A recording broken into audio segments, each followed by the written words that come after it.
El tema que se expondrá a continuación es el siguiente: errores en el análisis estadístico de datos, situaciones frecuentes y propuestos. Bueno, muy bien, muy bien. Buenas tardes con todos ustedes. Por aquí contento de tener una nueva oportunidad de ir compartiendo sobre estas temáticas. Bueno, agradecerte, Arnold, por la amable referencia y al grupo de estudios por Avances en Medición Psicológica por esta invitación. Voy a compartir mi pantalla en este momento.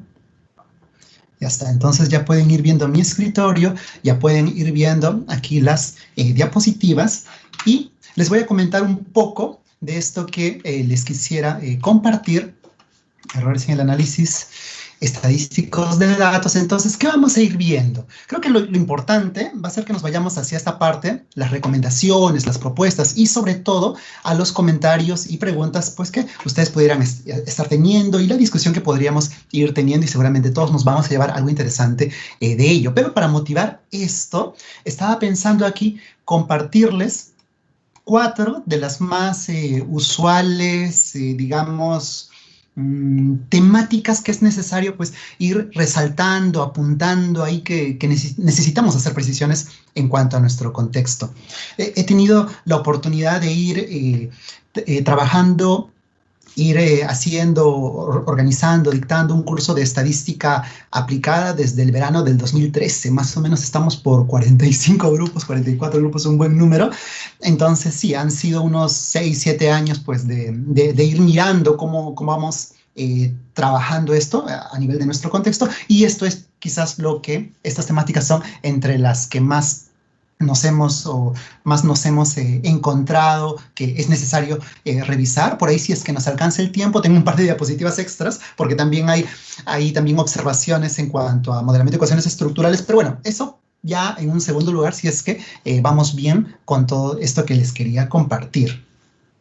Entonces, también quería proponerles un poco como dinámica, es que varios de estos puntos van a llamar un poco a controversias. Seguramente van a haber preguntas, gracias si las hay, preguntas, comentarios. Entonces, ¿qué les parece si las vamos colocando o vamos pensándolas para al final de cuando terminemos esta parte?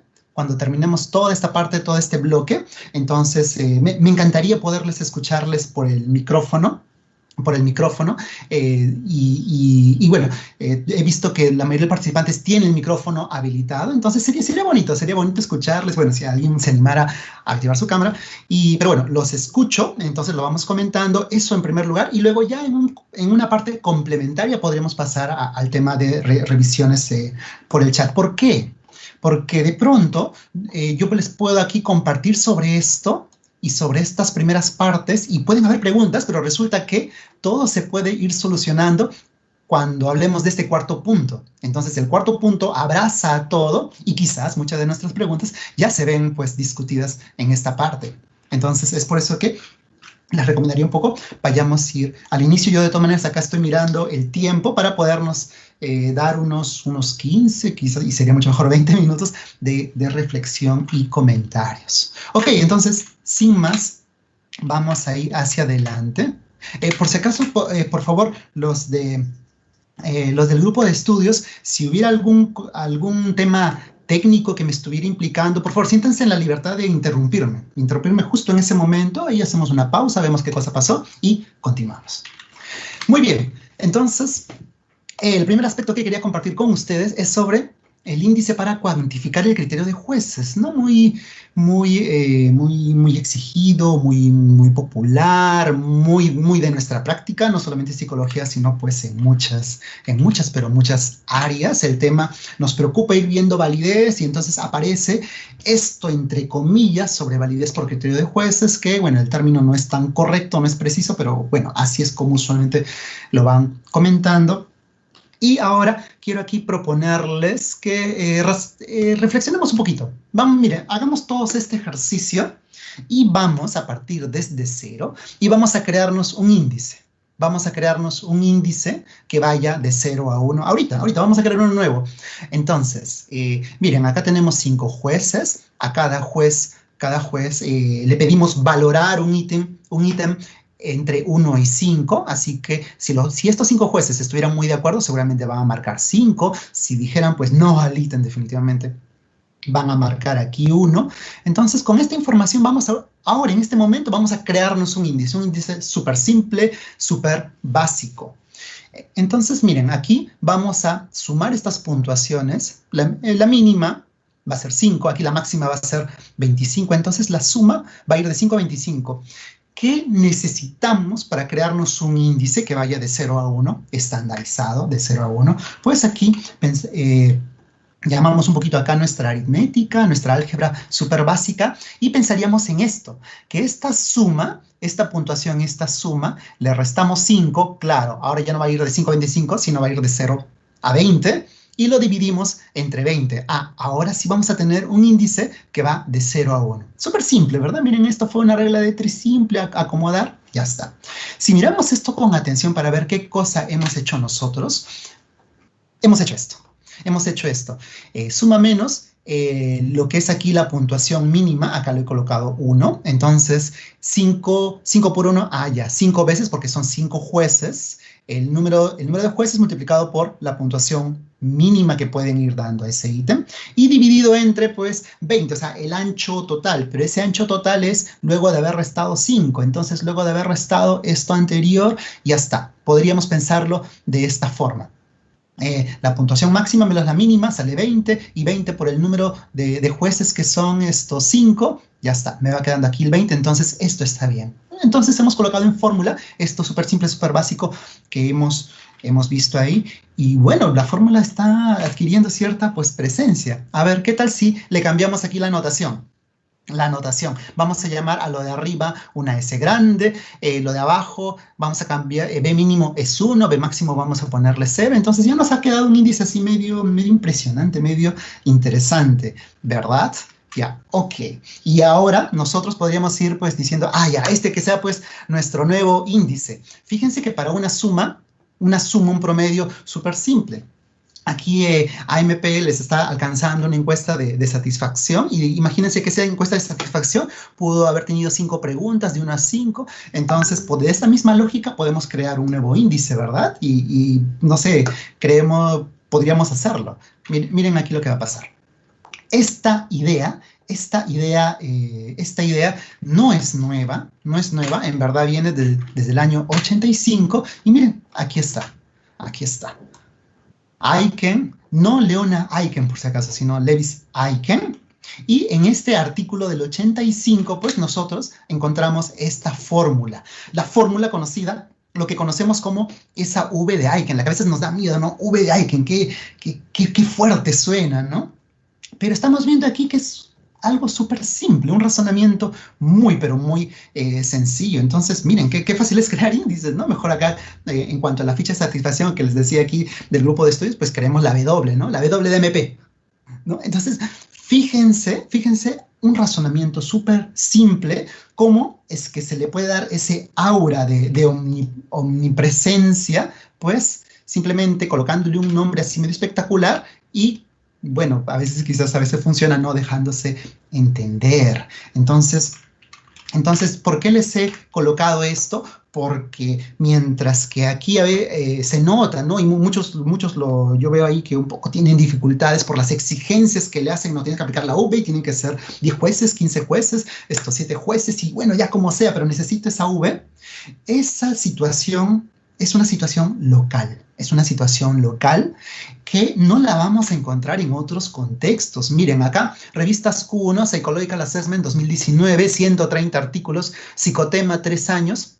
Y de psicotema hemos seleccionado aquellos que son artículos psicométricos, y bueno, hemos hecho esto por ustedes, que es revisar de todos estos artículos psicométricos cuántos reportan la V de Aiken. Y bueno, aquí tienen los números, esos son los números, y es más, incluso aquí en psicotema ese único mencionado, pues lo colocan de esta forma, que este Aiken me salió estos valores, listo, punto, nada más. Esto un poco lo coloco en la reflexión de a veces, pues, yo veo que las tablas, y que los intervalos de confianza, y que muchas cosas, pero miren cómo la comunidad científica, pues, dialoga y reporta.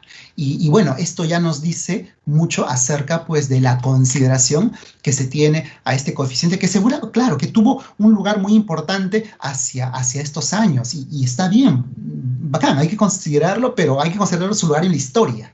Y ahora pues en el presente ya no está siendo considerado. Ya no está siendo considerado. Eso no implica que los jueces no pueden ir haciendo un buen aporte. Claro que van haciendo un aporte, pero ahí ya tenemos que retroceder a lo que es la definición de evidencia de validez basado en el contenido, en donde vamos a ver que la contribución que hace el juez pues es un also, es un además. Y bueno, por ahí les estoy hablando sobre la definición que encontramos en los estándares, Standards for the Educational Psychological Testing, de la propia APA, de la propia ERA, etcétera. Y bueno, son estándares internacionales que parece que no los estamos mirando, y ese es el pendiente. Entonces, fijémonos cómo aquí este aspecto estadístico, en verdad es simple, podemos irlo abrazando, pero miren la consideración metodológica que ahí nos está, que tenemos pendiente irlo revisando. Ahora, si queremos un índice, fíjense que no es una cosa tan simple, no debería ser una cosa tan simple como ir pues promediando aquí, sino esta valoración que hace el juez. Pregunta, ¿no tendrá también implicancias el nivel de experticia del juez? ¿Qué tan experto sea? Entonces, según eso, la ponderación no sería un promedio simple, no sería una ponderación, una ponderación que dependería del nivel de experticia del juez, qué tan dispuesto está el juez, porque no es lo mismo pues alcanzarle para que nos ayude en enero, en febrero, que hacerlo pues ahora en octubre, noviembre, que son meses muy, muy complicados, ¿no? La deseabilidad social que el juez pudiera estar dando. Y eso me ha pasado, lo he visto. De pronto el juez recibe, este es el test de burnout de Maslach. No, yo con Maslach, no, yo respetos, no, ya todo sí, independiente de cómo estén los ítems. Y bueno, ya les podré invitar a ir revisando mi tesis de maestría, que ahí discutimos un poco más de eso. Hay un artículo también ahí que tengo. Y aquiescencia también, pues, bueno, el juez está muy cansado, ¿no? Entonces le vamos a marcar 5, 5, 5 a todo. Y bueno, por ahí pueden haber algunos valores extremos. Entonces, son varias cosas que están, pues, que van a intervenir en este índice que queramos generar. Pero miren, dejamos de lado todo eso por la sorpresa, ¿no? Por la sorpresa, por esa impresión que nos tenemos acerca de un índice, de un nombre. Entonces, un poco eso como comentario.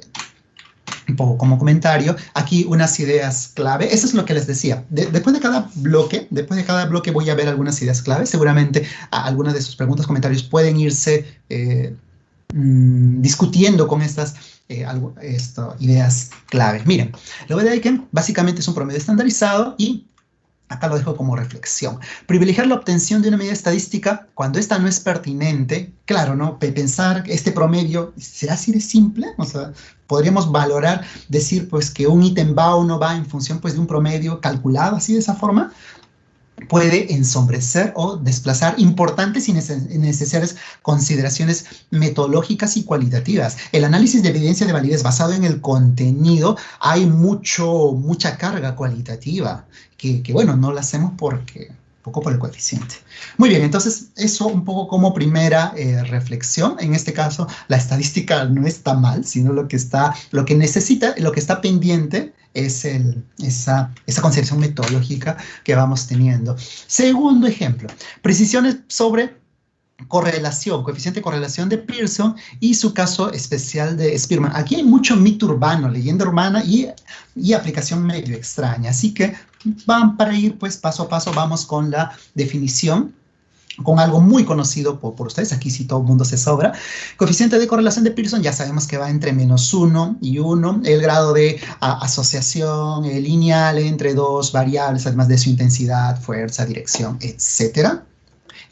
Solo tiene sentido cuando tenemos aquí una tendencia lineal de los datos, y eso, ahí se acabó. Ese es el coeficiente de correlación de Pearson. Mucho nos ayuda, y otra vez aquí, motivo de esta conferencia, de esta exposición, el tema del análisis estadístico, mucho nos va a ayudar el tema de considerar la fórmula. La fórmula nos va a dar muchas luces sobre esto. Quizás algunos de ustedes, Ronald, yo me acuerdo que la fórmula era una cosa grandota que había que memorizar. ¿Por qué acá está tan chiquita?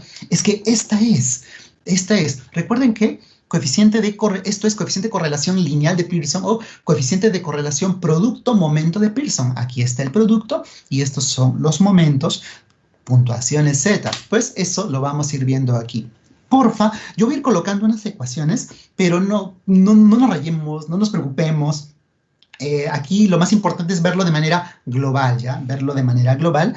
Y quería acá mostrarles de que esto de acá, que es la definición, si esto lo desglosamos en lo que es, por ejemplo, la puntuación Z, al final se va a convertir en eso que se nos es más familiar para nosotros, la fórmula grandota que tuvimos que memorizar. Claro que esto también se puede adaptar, pero bueno, vamos a dejarlo hasta esta parte. Entonces, mirando aquí, me doy cuenta de la materia prima del coeficiente de correlación, las medias. Acá hay deviación estándar, pero la deviación estándar depende de las medias.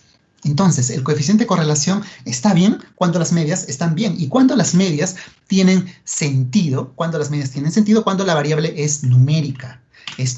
Podemos ir haciendo ese tipo de operaciones. Por lo tanto, los dos supuestos del coeficiente de correlación, y no hay más, hay dos nomás. Tendencia lineal de los datos, aquí está, y variable numérica, no hay otro ya, listo, suficiente, con eso se acaba, independiente de cómo lleguemos a la correlación, ya sea por esto o ya sea a partir de las regresiones, buscar fórmula, es eso, no hay más supuestos. Ahora, yo sé que algunos ya están pensando, pero Ronnie, ¿dónde queda la normalidad? Esperen, aguanten. Solamente acá vamos a ver desde ese aspecto descriptivo y no hay nada más que esto de aquí. Y ahí está la fórmula.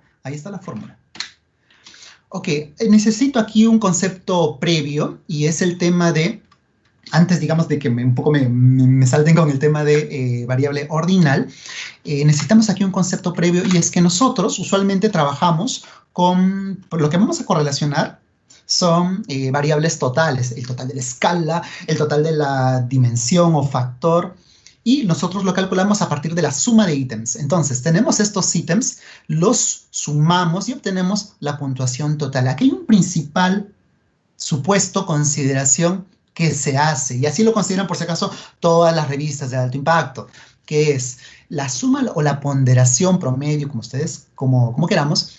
Esto de aquí va a ser una variable numérica, cuantitativa, continua. En los ítems no hay discusión, son ordinales. Nunca, casi nunca, a veces, casi siempre son ordinales. Pero aquí, esto de aquí, este parceling, este promedio ponderado, esta suma, es continuo o numérico. Y así se trabaja, y esa es la consideración que se hace. Y eso incluso lo hacen los software. Software, por ejemplo, ya hablando de SEM, por ejemplo, el R va trabajando hasta con 15 de estas opciones. ¿Cuántas aquí opciones de respuesta hay? 25 menos 15, 20, 20 más 1, 21. Hay 21 opciones de respuesta. Por esta variabilidad, por estas otras opciones que hay aquí, esto pasa a ser continuo o numérico. El MPLAS considera 10, no más de, a partir de 10 ya numérico, R a partir de 15 y hasta incluso algunos paquetes de R 8. Entonces, si nosotros queremos trabajar como una variable ordinal algo que tenga más de 10 o 15 opciones, el software va a decir, no, tranquilo, que sea numérico porque con eso no lo podemos trabajar como ordinal. ¿Ya? Entonces, acá, el apunte es de que este total es continuo o numérico. ¿Por qué les comentaba esto ya? Porque quisiéramos aquí entrar al tema de la correlación de Spearman. ¿De dónde sale esta correlación de Spearman? Que a veces es tan popular porque nos lo piden cuando, dependiendo del análisis de normalidad. Aquí no hay ningún análisis de normalidad. Miren, esto es el coeficiente de correlación de Pearson. ¿Y qué cosa es el coeficiente de correlación de Spearman? Es convertir los datos numéricos a ordinales, es decir, mi base de datos donde los datos son numéricos, son de escala, o son estos totales de las dimensiones, se los convierte, antes manualmente, ahora la computadora los va a convertir a ordinales. Entonces, en el momento que los convirtamos a ordinales, por ejemplo, en el salón de clases alguien tiene 20 y otro tiene 12 y otro tiene 11. primer puesto, segundo puesto, tercer puesto. Ahí está el ordinal. 1, 2, 3. Se está convirtiendo a ordinal. Entonces aquí en el denominador se vuelve más simple, todo se vuelve más simple. Bueno, va a ser igual el tope, el mínimo, se vuelve aquí más simple. Podemos desarrollar el numerador. Por favor, no nos asustemos aquí con las fórmulas, solamente aquí les coloco a modo de que vean que todo tiene explicación. Se desarrollan las fórmulas, se desarrolla el numerador, aplicamos esto que por ahí lo veíamos en la academia. Y bueno, entonces tenemos esto que es más simple. Ahora tomamos el denominador.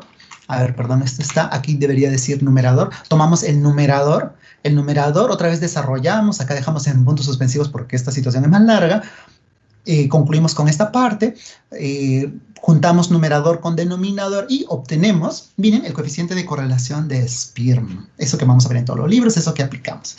¿Cuál es la lección que quisiera que compartamos aquí? El coeficiente de correlación no es para variables ordinales, no. El coeficiente de correlación es un coeficiente de correlación de Pearson en el cual los datos los hemos convertido a ordinales. ¿Ya? No es que el coeficiente de correlación trabaje con la naturaleza ordinal del ítem. Falso. Lo que hace el coeficiente de correlación de Spearman es a los ítems, a los valores numéricos, los convierte manualmente a ordinales y con eso hace un Pearson. O sea, es un caso especial de Pearson. Quizás para esto, este ejemplo nos va a ayudar. Miren, esta suma de fracciones, todos recordamos cómo se hacía la suma de fracciones heterogéneas. La suma de fracciones heterogéneas, acá que sacábamos el mínimo común múltiplo, ya está, puesto producto cruzado, sumamos acá arriba, dividimos, utilizamos la calculadora, miren cuánto nos salió. Punto 246. ¿Qué pasaría? ¿Qué pasaría si de pronto aquí hacemos un ajuste de los datos? Movemos los datos, los cambiamos un poco.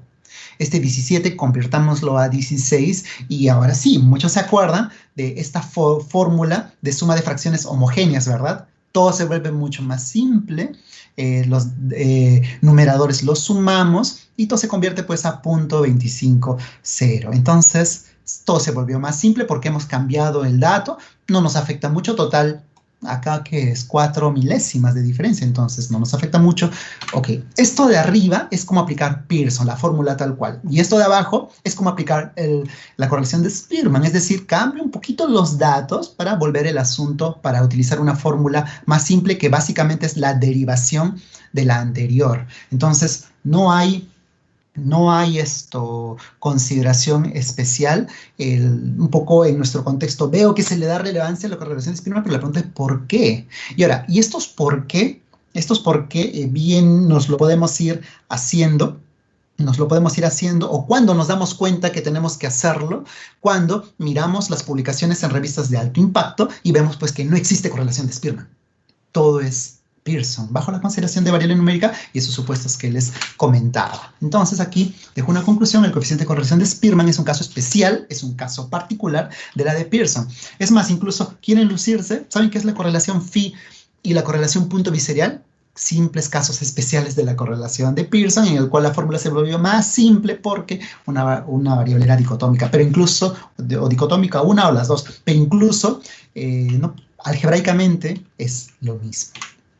Ok, ideas claves de esta parte. El coeficiente de correlación de Pearson es una variable descriptiva y tiene dos supuestos. No hay masa, variable numérica y tendencia lineal. Recuerden, esto ahorita nos va a servir para lo que viene. El coeficiente de correlación va entre los valores de -1 a 1.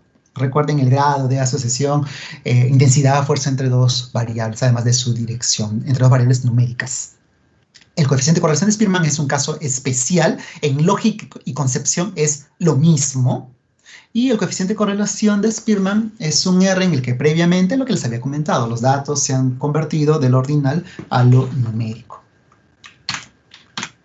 Y entonces, ¿qué pasaría si yo quisiera trabajar con la naturaleza ordinal de los ítems? Esa ya es otra cosa, ya entramos al campo de las correlaciones tetracóricas, policóricas, pero bueno, esa es otra historia. Vamos con nuestra tercera práctica cotidiana, veo que estamos bien con el tiempo, análisis de la significancia estadística de la correlación. Pero antes de ver la significancia estadística de la correlación, resaltamos esta significancia estadística, necesitamos recordar lo que es el análisis inferencial. En el análisis inferencial, nosotros buscamos, ¿ah? Pero atención con esa palabra, buscar, no es que la encontramos. Buscamos generalizar los resultados de una muestra a una población. Y para esto, ¿qué necesitamos saber? Esas pruebas de significancia estadística, que la T-Student, que Demat-Whitney, que Shapiro, que etcétera. Y valores de probabilidad, los valores P. Interpretar estos valores que nos dan estas pruebas de significancia estadística. Todas estas pruebas de significancia estadística, incluso eso que conocemos, Shapiro-Bill, Kolmogorov, etcétera, todas nos dan valores P, valores de probabilidad, valores de significancia estadística. Ok, vamos a lo nuestro aquí que tiene que ver con las correlaciones. Para las comparaciones de grupos y correlaciones, si yo quiero hacer este análisis de significancia estadística, en el análisis inferencial hay que ver pues si estamos en el caso paramétrico o no paramétrico. Ya está muy conocido que es paramétrico o no paramétrico, y para eso hay un análisis de normalidad que voy a aquí resaltar esta parte. Voy a resaltar, por favor, todos resaltemos esta parte. Este análisis de normalidad no es una normalidad descriptiva, no es una normalidad de los datos, por favor. Esto de aquí es una normalidad inferencial. Aquí aparece que Kolmogorov, que Shapiro, que Anderson-Darling, etcétera, todos esos son operaciones inferenciales para objetivos inferenciales con un resultado inferencial, un valor P de significancia estadística. Van a ver ahorita por qué eso necesito resaltar eso. En una comparación de grupos, varios de ustedes ya se estarán luciendo con que Ronald, sí, ahí está la T-Student, ahí está lo de Demat-Whitney, Kruskal-Wallis, claro, dependiendo si son dos o varios grupos, y claro, dependiendo si estamos en el caso paramétrico o no paramétrico, para el cual hay que hacer ese análisis de normalidad inferencial. Otra vez aquí aprovecho para resaltar de que todas estas operaciones de acá son operaciones de significancia estadística con resultados con valores P, valores de probabilidad. ¿Por qué necesito colocar esto aquí? Para hacer el símil con la significancia estadística de la correlación. Y ahí está, otra vez, hacemos como hace un momento, hacemos un análisis de la normalidad inferencial, vemos si estamos en el caso paramétrico o no paramétrico, ya sea pues con Shapiro, con Kolmogorov, etcétera, ahí están los valores P. Y ahora pregunta, ¿cómo se llaman aquí las pruebas de significancia estadística en el caso paramétrico o no paramétrico para el análisis de la significancia estadística de la correlación? Hace un momento, para el análisis de la significancia estadística de la comparación de grupos, las pruebas, así se llaman las pruebas, que la T-Student, que la NOVA, que Demat-Whitney, etcétera, para el caso paramétrico o no paramétrico. La pregunta es, para el análisis de la correlación, ¿cómo se llaman? ¿Cómo se llaman? Y miren la sorpresa con la cual nos vamos a topar, y esto es el origen de todas las confusiones. Así le llamamos. Pearson o Spearman. Le llamamos Pearson o Spearman. Le llamamos Pearson Spearman. Pero en verdad no es el Pearson o Spearman, por favor, descriptivo que hemos visto hace rato. No son. ¿Por qué? Ya nos damos cuenta porque estos resultados son valores P de significancia estadística. Hace rato, Ronald, ¿no nos habías dicho que el valor P... Pearson o Spearman son coeficientes de correlación que van entre -1 y 1. Eso no tiene nada que ver con valor P, ¿verdad, Ronald? Sí, es cierto, muy buen apunte. Esto de acá no es la correlación de Spearman, no es la correlación de Spearman, no es la correlación de Pearson, sino esto es una prueba de significancia estadística que utiliza como materia prima la correlación de Pearson. Esta es una prueba de significancia estadística que utiliza como materia prima la correlación de Spearman. Y por eso hago ese apunte de aquí. No hay que confundir, ¿no? ¿Saben cuál es el origen de las confusiones también? Es que aquí era bien simple. En este caso, esta es una T-Student, y la T-Student, ahí si quieren colocar ahí su fórmula, la T-Student es una cosa que depende de las medias. La materia prima de la T-Student son las medias. Aquí no le llamamos, pero esto no le llamamos media. ¿No es cierto? Aquí no le llamamos media, aquí le hemos colocado un apellido. Muy bien, aquí el problema es que aquí debemos de haberle colocado otro apellido, otro nombre, pero no, lo llamamos en corto Pearson, cuando esto de acá no es el coeficiente de correlación de Pearson, sino es una prueba de significancia estadística que utiliza como materia prima en su formulota grandota, utiliza como materia prima el coeficiente de correlación de Pearson, así como aquí utilizaron de materia prima las medias. Entonces, eso sí quisiera apuntar, hacer el apunte con todos ustedes. ¿Por qué? Porque hay mucha confusión. Yo veo a veces, bueno, hemos mejorado, eso es lo bueno, hemos mejorado. Sin embargo, todavía veo que en nuestro contexto, para decidir si aplicamos Pearson o Spearman descriptivo, estamos haciendo pruebas de normalidad, que son unas cuestiones inferenciales que en verdad no tienen que ver.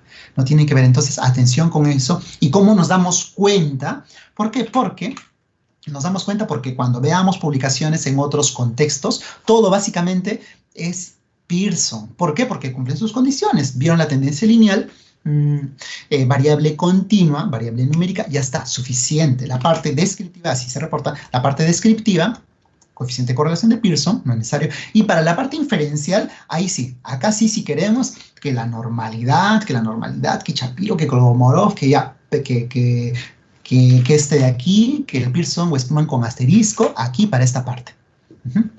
Muy bien, entonces, apunte sobre esta parte. Toda prueba de significancia estadística siempre nos devuelve un valor P de probabilidad. Eso nos va a ayudar a ir viendo la diferencia. El análisis de normalidad inferencial. Este análisis de normalidad inferencial que conocemos como Shapiro, etcétera, es un procedimiento inferencial con una interpretación inferencial, pero un objetivo inferencial. Cuando hablan de normalidad de los datos, ¿cómo se analiza el tema de normalidad cuando es de interés? Es kurtosis, asimetría y la inspección, no más. Evaluar la normalidad inferencial para decidir el uso de una medida descriptiva, y ahí sí estamos combinando, no sé, un pan con mango es eso. Cuando pensar en hacer un análisis inferencial para concluir sobre el uso de una medida descriptiva es básicamente, bueno, es un pendiente ahí de información que tenemos que ir considerando. Y la significancia estadística de la correlación se determina con la significancia estadística, el valor P, y la significancia práctica con el coeficiente de correlación. Por favor, olvidémonos de la palabra significancia, ¿ya? Incluso los propios estadísticos no hablan de significancia, hablan de significancia estadística, ¿ya? Así que prohibido, por favor, significancia, sino significancia estadística. Ok, ahora vamos a ir viendo vamos a ver el último punto, y sí, la significancia estadística, y vamos a ver cómo abraza todo lo anterior. ¿Qué es el test de significancia estadística? Es básicamente todo esto, test de Chi cuadrado, hipótesis nula, prueba de normalidad, entre comillas, pero deberíamos, yo creo que una expresión que menos nos confundiría sería prueba de normalidad inferencial. Intervalos de confianza, que acá la ANOVA, nivel de significancia estadística, todo eso es el test de significancia estadística, algo que empezó su uso por los años 1900, se popularizó hacia los 1950, ya su uso se hizo muy generalizado, pero tiene problemas, dificultades, el test de significancia estadística, Chi cuadrado, test student, todo eso.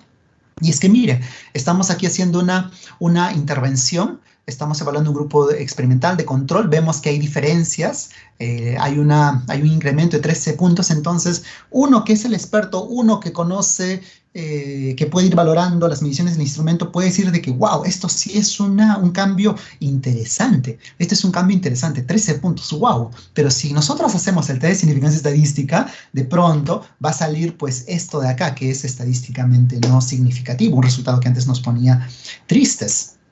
Problema, esto de acá no funciona bien con pocos casos. ¿Qué pasa del otro lado cuando tenemos muchos casos? Cuando tenemos muchos casos, miren aquí, yo voy a hacer una comparación de grupos, hombres y mujeres, para una determinada variable, y aquí voy a duplicar. Estoy duplicando los datos solamente para fines didácticos. Estoy duplicando los datos. Obviamente que al fenómeno, a la media, a la desviación estándar, no le pasa nada, no le está pasando nada, muy bien, es porque estamos duplicando, pues, ¿no? Tengo 14 y 16, promedio 15. 2 14 y 2 16, mi promedio sigue siendo 15, no pasa nada. Pero miren el valor P de significancia estadística, ¿cómo cambia? ¿Cómo cambia? ¿Cómo cambia? Entonces, tener este tipo de conclusiones porque se duplican los datos o porque se tiene más muestra es muy extraño, muy extraño, además de lo anterior. Esos son los problemas del test de significancia estadística. Aquí el test de significancia estadística viene de las vertientes aquí de estos dos, Fisher y Neyman y Pearson, cada uno con su aporte. Sin embargo, una revisión histórica de esto hace ver pues que ellos en verdad nunca estuvieron de acuerdo hacia el final, no estuvieron de acuerdo uno con el otro. Y bueno, poco estuvieron, una revisión histórica hace ver pues que incluso estuvieron peleados. Fisher nunca estuvo de acuerdo con los aspectos de error tipo 2, hipótesis alterna, por eso siempre hay que evitar el uso de esa expresión. Y bueno, ahorita vamos a comentar un poco más acerca de esa parte histórica. Miren, aquí Nunali es alguien muy, para los que estamos en psicometría, muy conocido, muy conocido. Miren, para los años 60 ya que iba diciendo. Se argumenta aquí que utilizar esta evaluación de hipótesis, contraste de hipótesis, tiene que ver poco con esta investigación, con eso o sea, con esa evaluación, contraste de hipótesis de investigación, porque una cosa es la hipótesis de investigación y otra cosa es hipótesis como terminología dentro del análisis inferencial. Ahí nos pide ir teniendo cuidado. Y teniendo cuidado, esto quizás es bastante interesante. Dice, el énfasis sobre estas cuestiones que tienen que ver con el test de significancia estadística es básicamente desafortunado. Los psicólogos no se deben interesar en esos resultados. Y miren, nosotros no nos deberíamos sentir orgullosos cuando los psicólogos, cuando nosotros sonreímos, cuando decimos que la correlación es estadísticamente significativo. Dice, quizás sea lo único que podamos decir, que el resultado es estadísticamente significativo, pero eso no podemos ir sonriendo. Aquí tenemos más expresiones conocidas sobre el test de significancia estadística. Miren, costumbres primitivas de un pasado, costumbres de un pasado primitivo que continúan dominando la escena local. Miren, o sea, en detección de esos problemas que hemos ahora comentado. Argumento aquí que básicamente el test de significancia estadística no solamente ha fallado en darle soporte a la psicología como ciencia, sino la ha impedido de manera seria, y esos beneficios que pensábamos de utilizar esta metodología en la realidad no existen. Entonces voy acá a comentar esta parte, pero denme... Ya está, ya mi gatito ya se calmó, entonces no será necesario ir con él. Ok, continúo. Un ejemplo de fantasía pensada como realidad. A propósito de lo que comentábamos. Miren, mucho valoramos nuestros resultados según pues la significancia estadística, pero miren qué interesante. El propio Fisher, el propio desarrollador de esta metodología, es cierto, para este año recomendó eso que nosotros usamos, ¿verdad? Ese valor P, ese valor alfa de nivel de significancia estadística.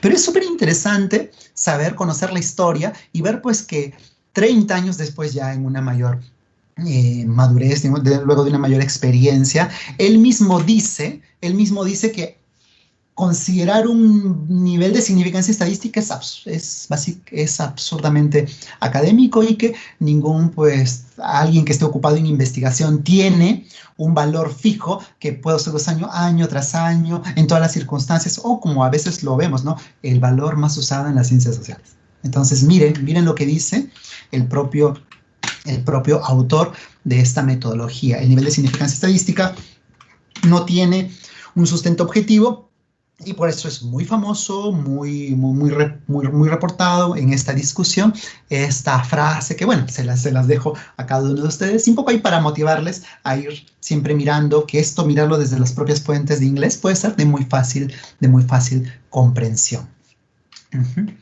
Muy bien, entonces aquí continuamos. Bueno, ¿y qué hay acerca de esto? Por favor, hay que olvidarnos de eso, que es muy significativo. No, es agregar terminología. Bien visto como en la primera parte agregar terminología puede ser un poco confuso, ahí lo mismo. Y miren, qué expresión tan fuerte, ¿no? Los textos no están mal. La enseñanza, bueno, es necesario mejorarla. Los seminarios que estamos atendiendo, estamos mirando, apreciando, están mal. Quizás nos incluyamos también. Y los más prestigiosos artículos también se equivocan. ¿Por qué les he colocado un texto como referencia acá, un texto con una expresión y un título tan fuerte?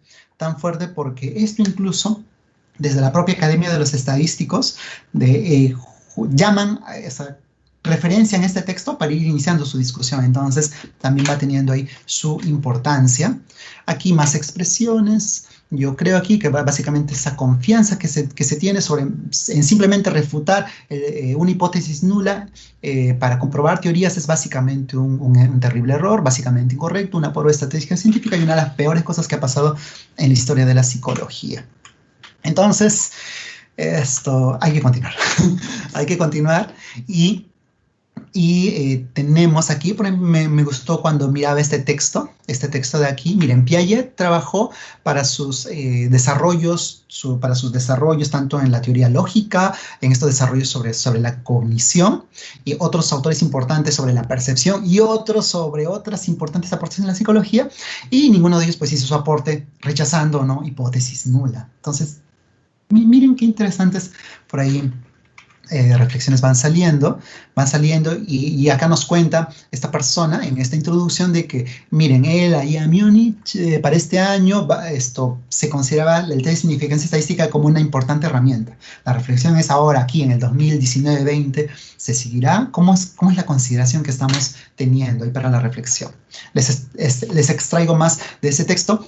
Básicamente lo que se ha institucionalizado es una combinación, palabra fuerte, ¿verdad? Palabra fuerte, una combinación complicada de estos aportes Neyman-Pearson, como les mostraba en unas diapositivas anteriores. ¿Sabes? Básicamente un mix, pero un mix medio extraño. Esta lógica híbrida, en la que los autores no se pusieron de acuerdo, pero nosotros, bueno, tomamos todo de una parte. Acá incluso lo colocan un poco interesante. Dice, nadie soporta las cosas no resueltas. Y como no soportan las cosas no resueltas, es que nosotros fuimos institucionalizando esta lógica híbrida, la cual no ha pasado, es una situación que no ha pasado en las ciencias duras.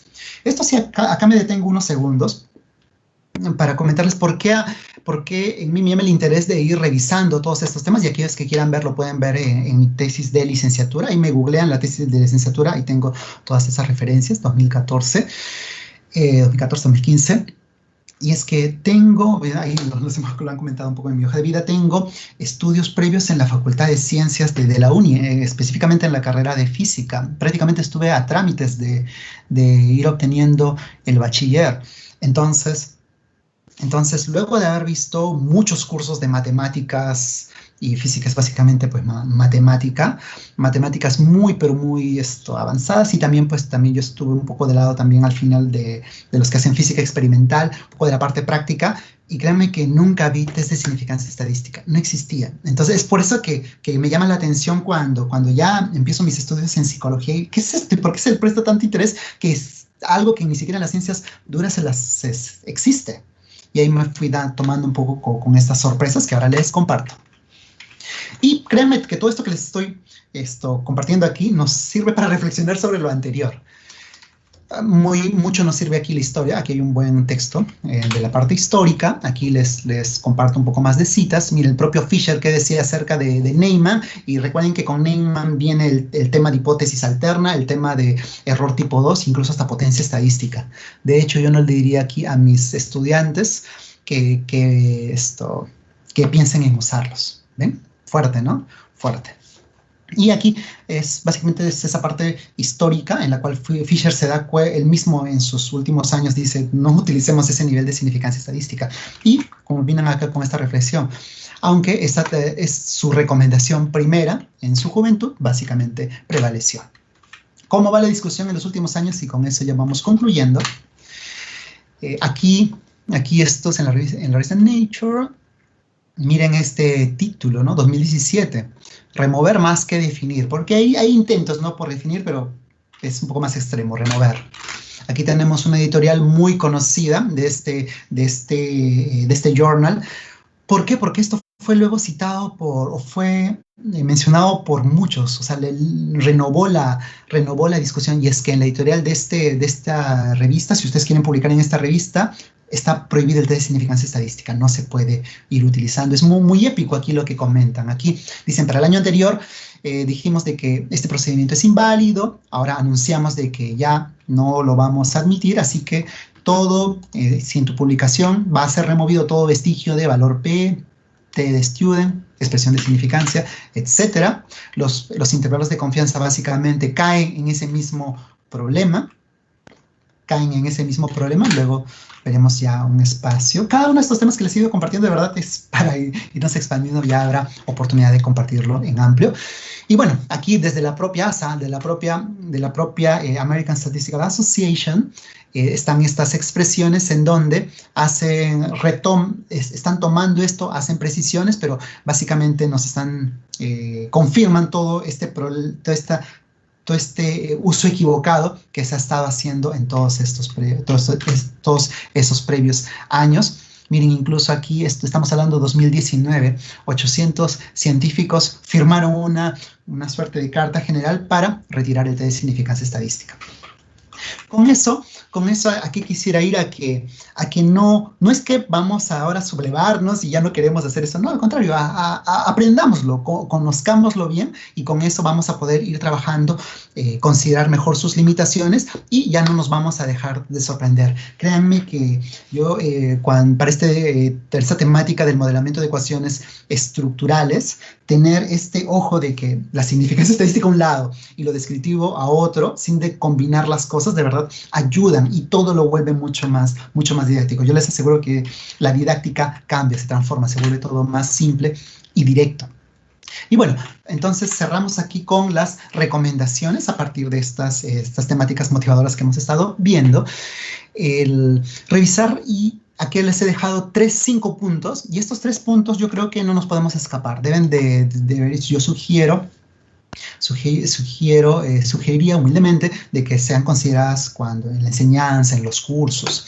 Revisar la comunicación y los estándares de la comunidad científica de alto nivel. Revisar papers de alto nivel, nos vamos a dar cuenta de cosas interesantes. No existe, por ejemplo, no existe correlación de Spearman, no hay estudio de Aiken, o no hay esas otras cosas. ¿De qué nos podemos ir dando cuenta a partir de mirar eso? Hay que mirar los supuestos, es importante conocer los supuestos y las condiciones de cada procedimiento, si no, pues usamos procedimientos que no corresponden. Esto es muy importante y muy bonito, hay que buscar el sentido común.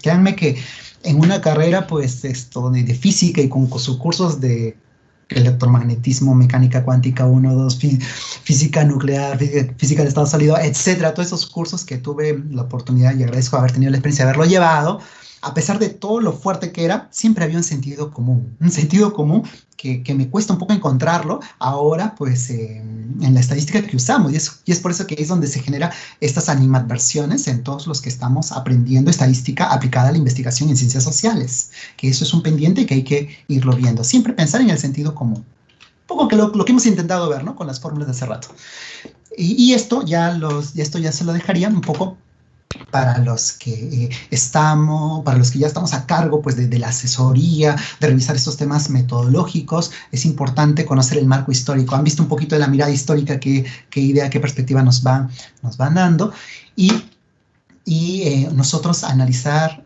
los principios y las definiciones. Justamente este grupo, este público confía en nosotros, confía en los que estamos ya en la asesoría, en la metodología, en el análisis estadístico, que conozcamos, que analicemos estos principios y definiciones. Y en la medida de lo posible, apuntar también a las demostraciones, que eso nos va, de verdad, permite aclarar mucho el panorama. Entonces, bueno, esas fueron ahí unas recomendaciones. Hay muchos otros casos, yo solamente les había seleccionado por ahí algunos, pero bueno, vamos a ver qué va saliendo a partir de sus comentarios y preguntas que podrían estar teniendo.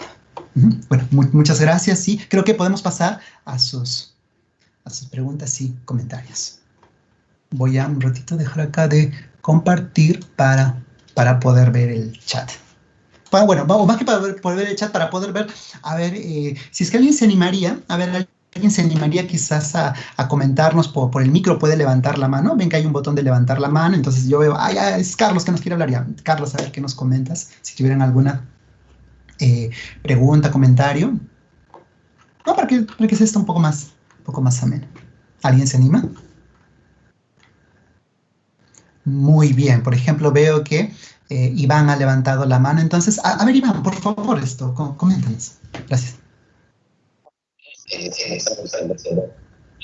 Preguntas que han realizado. En un momento,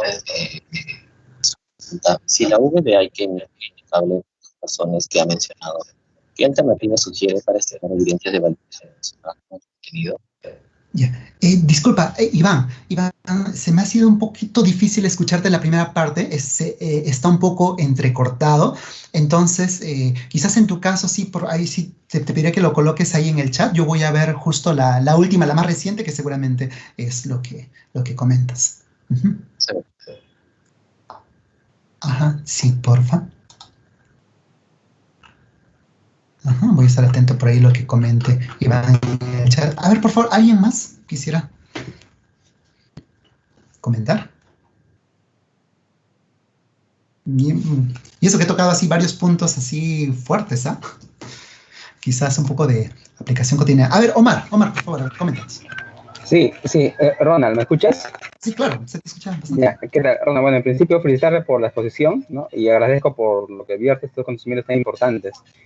Segundo, lo que decía el colega anteriormente, ¿no? El compañero, con respecto a la V de Eiking, ¿cómo puedo reemplazarla? Porque acá también creo que hay la prueba binomial y la V Eiking, creo, cuando son dicotómicos mis datos. Entonces, ¿cuál sugieres tú? ¿Seguir usando la V de Eiking? Porque eso es lo que nos piden siempre, el nivel de concordancia entre jueces, eso es lo que nos piden siempre, es cómo trabajar esas cosas. Gracias. Ok, para eso siempre, gracias, para eso siempre nos ayuda ir viendo las definiciones, para eso nos ayuda siempre ir retrocediendo más atrás, entonces veamos los Standards for Educational Psychological Testing y vamos a ver que lo del criterio jueces es un also, está la palabra en inglés, es un también, es un contribuye, pero lo central en el análisis de evidencia de validez basado en el contenido, y ahí entramos a psicometría, es muy importante, pues, analizar, pues, desde el formato y preocuparnos desde que los evaluados de verdad estén entendiendo esos ítems. Incluso acá funciona mucho un análisis cualitativo, alcancemos a los,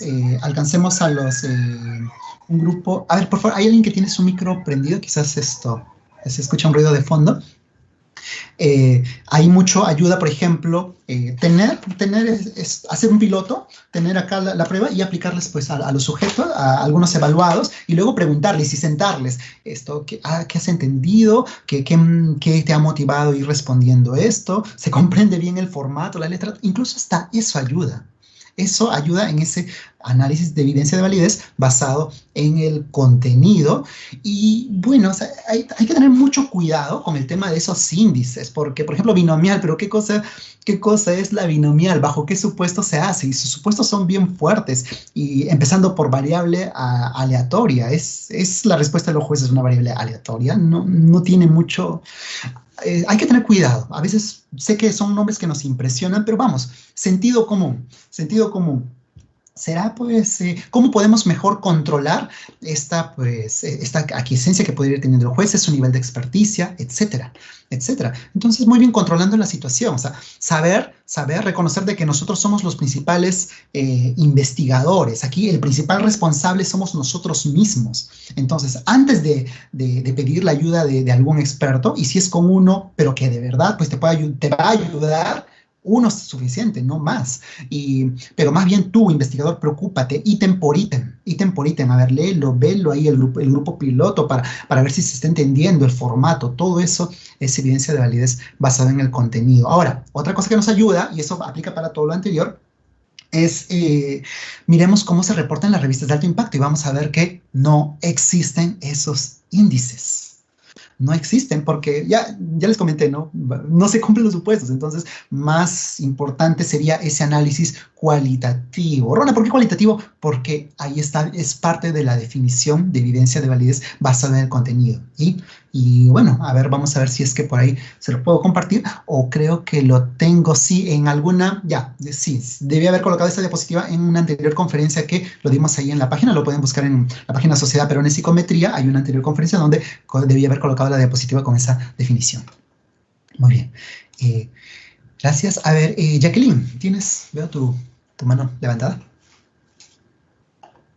Sí, bueno, gracias por tu ponencia. En este caso es una pregunta que han hecho por Facebook y la pregunta era, entonces, ¿qué nos dice la significancia estadística y a qué deberíamos apuntar? Entonces, entiendo que la significancia estadística ha sido bastante criticada. Ajá. Ya, el tema de la significancia estadística en sí es bien complejo. Es tan complejo de que a la hora de ponerlo en términos fáciles esto se distorsiona, ¿ya? Y a partir de eso empezamos a hacer interpretaciones inadecuadas. El tema de significancia, un valor P es un valor de probabilidad, tiene que ver con qué tanto mis datos tienen que ver con una hipótesis nula. Entonces es contrastar mi resultado con el marco de una hipótesis nula, ¿ya? Eso es, qué tan probables son mis datos si es que esto fuera cierto. Voy con un ejemplo. Imaginemos pues que esta reunión en la que todos estamos hubiera sido de manera presencial. Y bueno, ahora con el entusiasmo que vamos teniendo, pues nos animamos todos a ir a comer juntos, ¿no? Somos 46, veo, ya, vamos todos los 40 a comer. Hay un restaurante que nos está esperando, una mesa súper grande.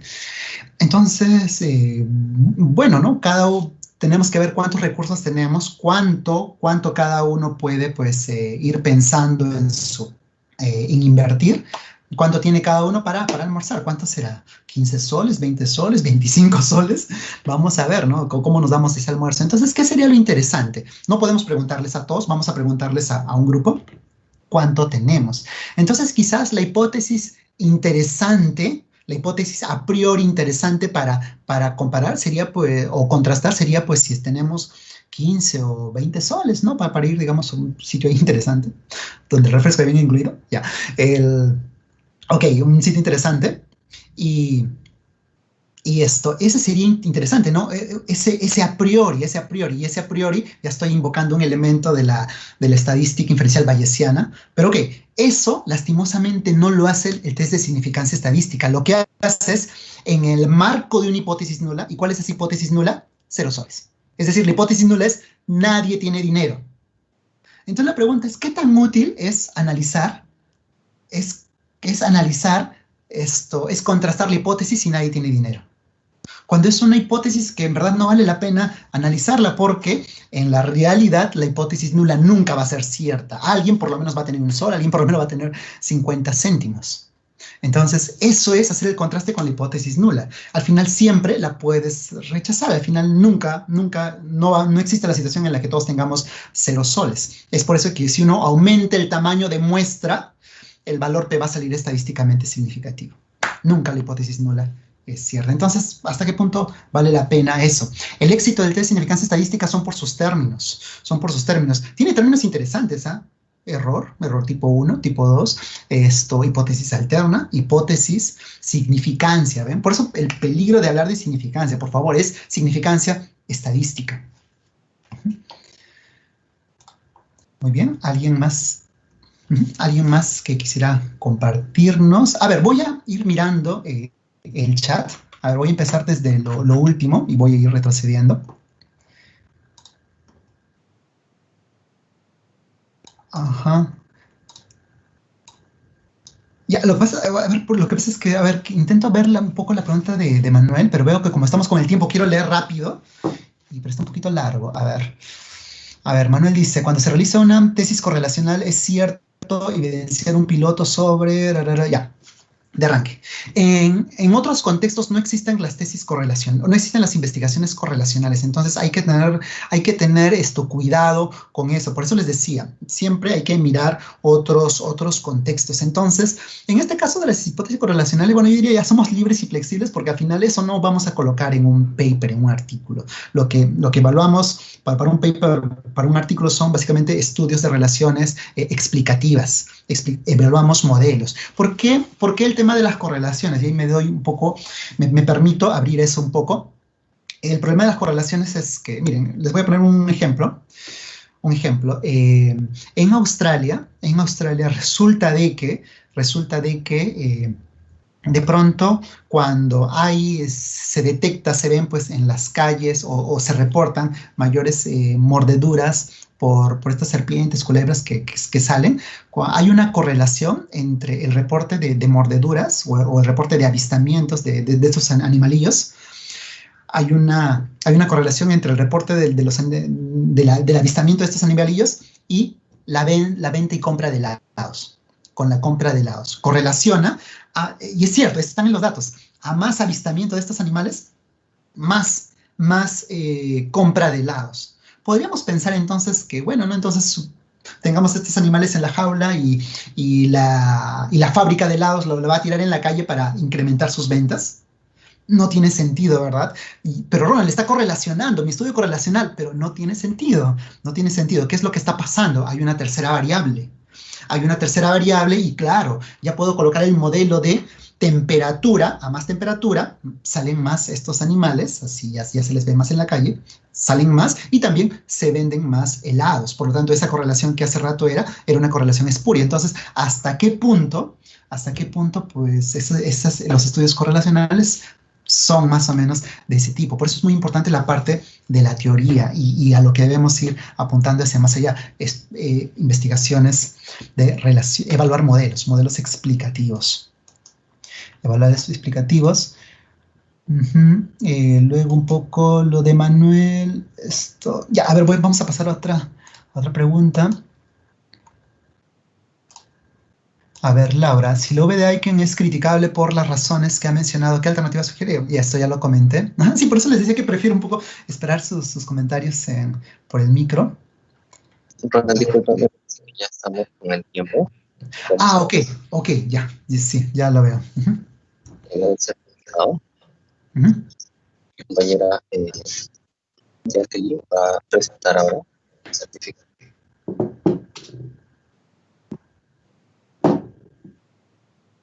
Bien, agradecemos bastante su participación en esta ponencia. El certificado se les entrega gracias a la exposición que hizo en esta segunda jornada de metodología cuantitativa de psicología.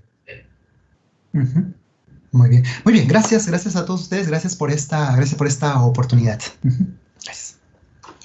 Gracias. Muy bien, ahora estaremos compartiendo el registro de asistencia para que puedan registrar su estancia en esta última ponencia y también se les brindará el formulario de satisfacción que nos será de mucha ayuda para la organización de futuros eventos.